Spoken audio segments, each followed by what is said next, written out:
Have you ever seen those, I just got a retro laptop that cost $4,000 when it was new videos?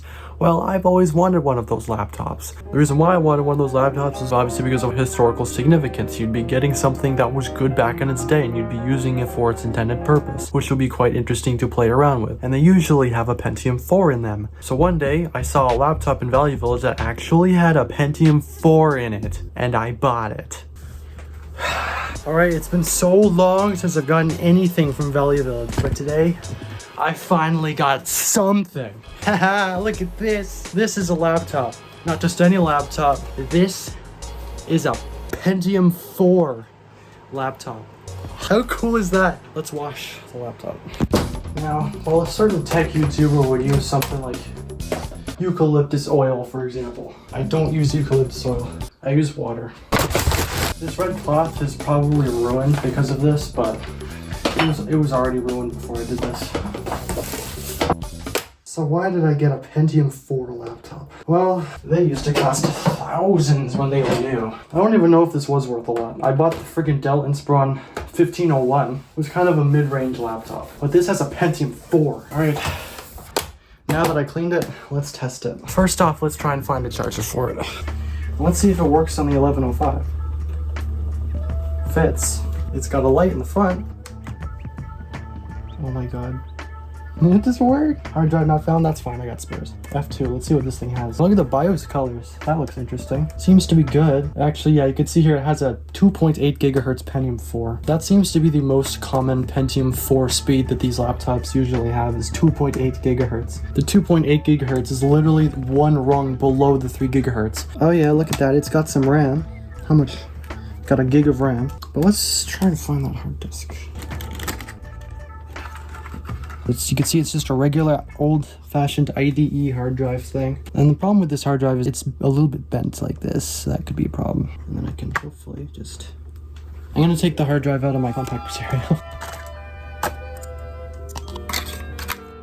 Stick it in there.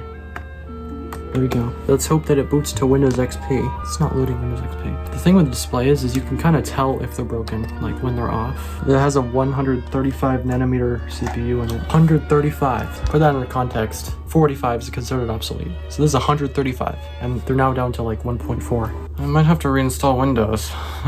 Put in the hard drive. Also, look, it's running on the battery. The battery works in it. Oh, good. It sees the hard drive. I don't know why I wasn't seeing it before. Caps lock works. Now if I hit enter, this freezes.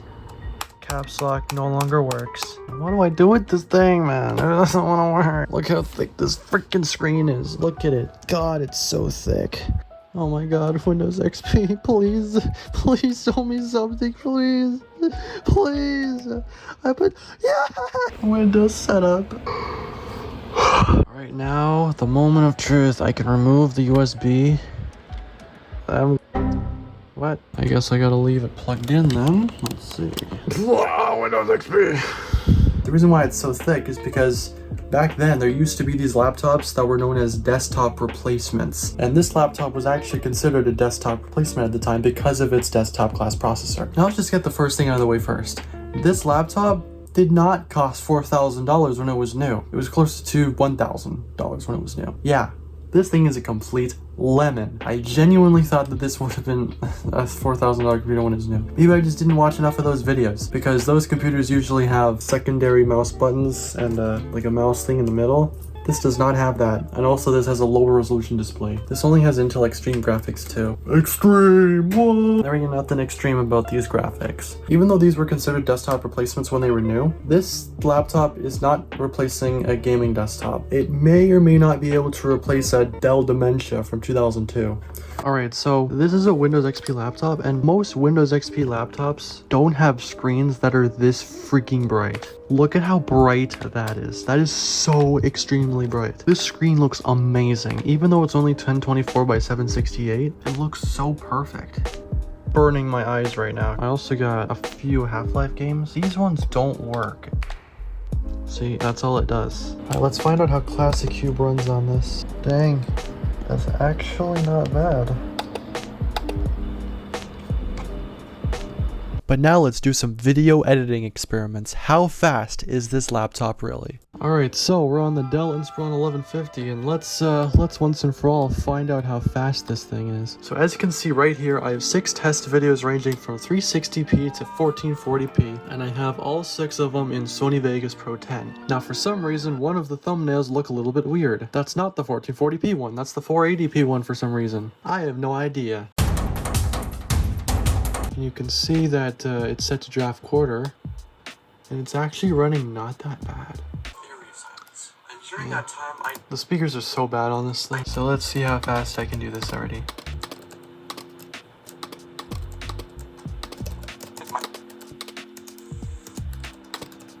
The performance here is not that bad, but keep in mind this is only a 360p source clip. So now let's move up to 480p. I don't know why 480p thumbnail's broken. Yeah, the video seems to actually be working though. Alright, it is getting noticeably slower.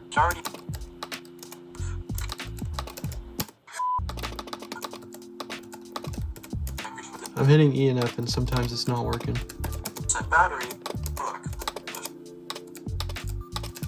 Alright, now let's just jump up to 720p.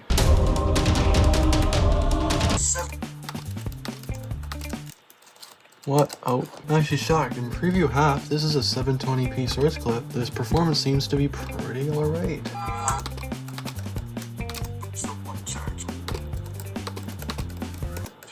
The performance is still good. Now let's do 1080. I did not expect it to get this far. Alright, build the peaks. Alright, 1080p. Alright, the performance is starting to suffer now. Let's try draft quarter. I don't think that would help. Oh, it almost helps.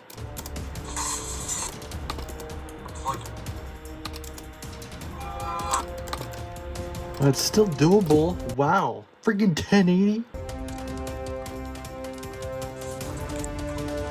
Wow, alright, let's just do friggin' 1440p source clip then. Oh my gosh. Like, obviously you're not gonna do a 1080p video on this. I don't even edit in 1080 on my friggin' Inspiron 1501, which is far more powerful than this. 71 hours. There we go, there's a 1440 source clip. Maxing out the CPU, draft quarter, and it's actually playing it at 2 frames per second. So yeah, I hope that you enjoyed the video that I made about this Pentium 4 laptop. Do I regret buying it? Yes. I hope it sells on eBay. I just put up the listing because I don't really want it anymore. Okay, so see you in the next video.